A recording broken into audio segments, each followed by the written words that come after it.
আমিও কিন্তু আপনাদের মতো আমাদের সামনে যেসব মুরব্বিয়ানরা বসে আছেন তাদের মতো লোকেরই সন্তান।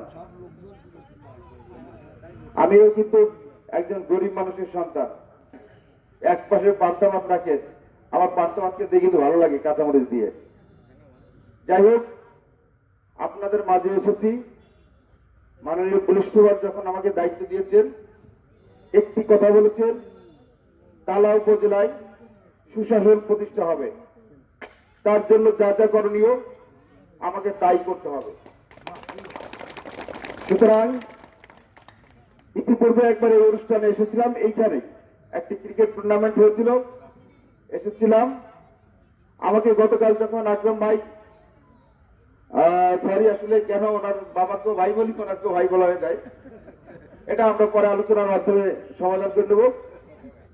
গতকাল যখন রাত্রে আমাকে একটিবার ফোন করেছে, বলেছে আমাদের এরকম একটা অনুষ্ঠান আছে, আমি একবারকে বলেছি আমি আসবো।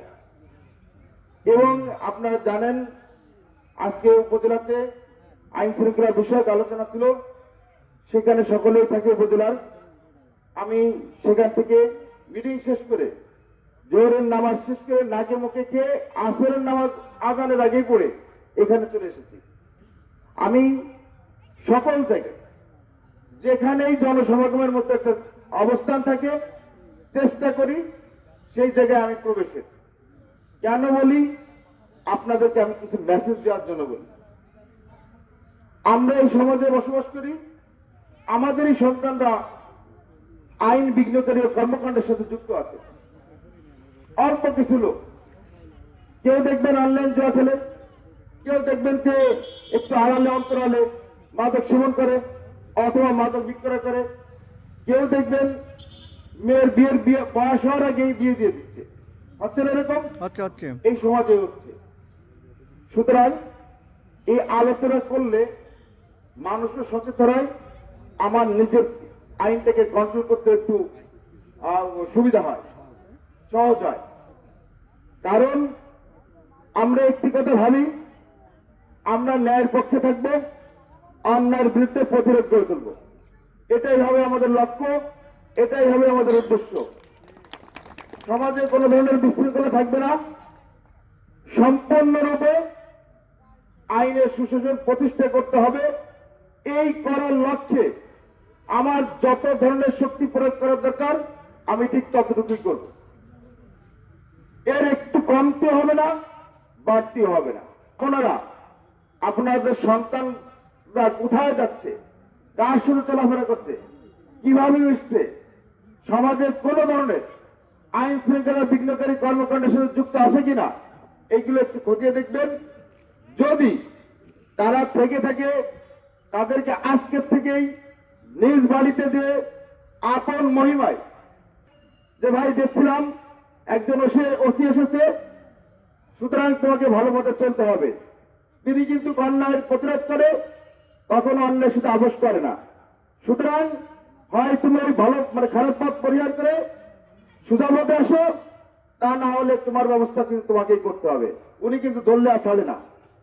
এই মেসেজটি দেওয়ার জন্য, আপনাকে এইভাবে সতর্ক করার জন্য, সচেতন করার জন্য আমি আপনাদের মাঝে ছুটে আসি। আপনাদের এই এলাকার যে সকল সূর্য সন্তানরা আজকের এই অনুষ্ঠানের আয়োজন করেছে, আমি যখন স্কুলে পড়েছি বলতে গেলে অনেক কষ্ট হয়। আপনি বেশি না 8 টিভিতে ছাড় দিলে আমাকে পাবেন। কথাটি আজকে বলার উদ্দেশ্য এটা, আপনারা অনেক ইন্সপায়ারেশন হবে, অনেক ইন্সপায়ার হবেন, উৎসাহ যোগাবে। 8 টিভিতে ছাড় দিলে আমাকে পাবেন, আমার 2 ভাইকে পাবেন, আমার বাবাকে পাবেন, আমার মাকে পাবেন। আমি যে কত কষ্ট করে মানুষ হয়ে আজকে আপনাদের সেবা করার সুযোগ পেয়েছি সেটি আপনারা দেখতে পাবেন। আমি আপনাদের মতো গরিবের সন্তান, স্কুলে যেতাম কসপুরে, একটি ভাঙ্গা সাইকেলে 6 কিলোমিটার পাড়ি দিয়ে 2 ভাই একসাথে সাইকেলে যাইতাম। আমাদের শুধুমাত্র আলু ভর্তা খেয়েছি, পান্তা ভাত খেয়েছি। যাই হোক, আপনাদের দোয়ায় আমরা এ পর্যন্ত আসতে পেরেছি। এটা সম্পূর্ণই আপনাদের ভালোবাসা, হয়তো সকলের ভালোবাসা ছিল এবং আমার বাবা মারও সদিচ্ছা ছিল, যার কারণেই আসতে পেরেছি। আমি বলবো এই কাজ, এই যে উদারতা, এই যে আপনাদের মহতী উদ্যোগ, এটি কিন্তু অত সহজ কাজ নয়। আমি আপনি কিন্তু ইচ্ছা করলেই পারি না, সম্ভব না। টাকা আছে, টাকা দিতে গেলেও লোক লাগে, লোক লাগে না? সুতরাং একটি কাজ করতে গেলে অনেক কিছু অ্যারেঞ্জ করতে হয়। তা আমি বলবো আপনারা অত্যন্ত ভাগ্যবান যে আপনাদের এলাকায় এরকম একটি পরিবার আছে যারা সকল সময় সকল কাজের অগ্রণী ভূমিকা পালন করে। আপনাদের কথা চিন্তা করেই, আপনাদের ভবিষ্যতের কথা চিন্তা করেই, আপনাদের দুঃখ দুর্দশার কথা চিন্তা করেই, আপনাদের সামান্য একটু সহানুভূতি জোগাড়ের জন্য আপনাদের পাশে এগিয়ে আসে।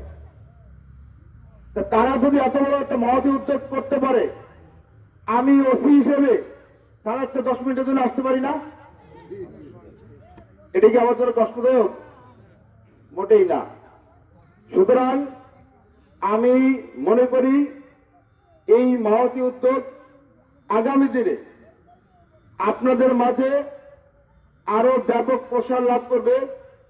আপনারা তাদের জন্য দোয়া করবেন, যারা এই আয়োজন করেছেন, আয়োজককারীর জন্য দোয়া করবেন, যেন শুধু এই ইউনিয়নে না, যেন এটা পুরো তালা উপজেলা সহ আমি মনে করি যেটা আমার নয় জেলা যদি একটু পৌঁছায় তা আমরা একটু বুকিত হব। সুতরাং তাদের জন্য আমার ব্যক্তিগত পক্ষ থেকে, তালা থানার পক্ষ থেকে অত্যন্ত শ্রেষ্ঠ সম্মান এবং ভালোবাসা অকুণ্ঠ থাকবে। এবং যদি কখনো ভবিষ্যতে আমাকে প্রয়োজন হয়, যে কোনো সময় ডাকবেন, আপনাদের পাশে আমি আছি, থাকবো। সামান্য একটু অংশীদার হতে পারলেও নিজেকে ধন্য মনে করব।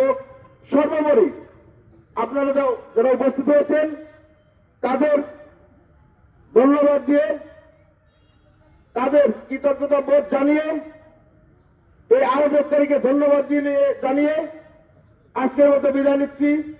ভালো থাকবেন, সুস্থ থাকবেন। আমার দরজা সার্বক্ষণিক খোলা, 24 ঘন্টা খোলা, আমার মোবাইল ফোন খোলা। যে কোনো তথ্য দিয়ে আমাকে সহযোগিতা করবেন। আপনাদেরকে নিয়েই আগামী দিনের আমি পথ পরিচালনা করব, এই আশা এবং প্রত্যাশা ব্যক্ত রেখে বিদায় নিচ্ছি। আল্লাহ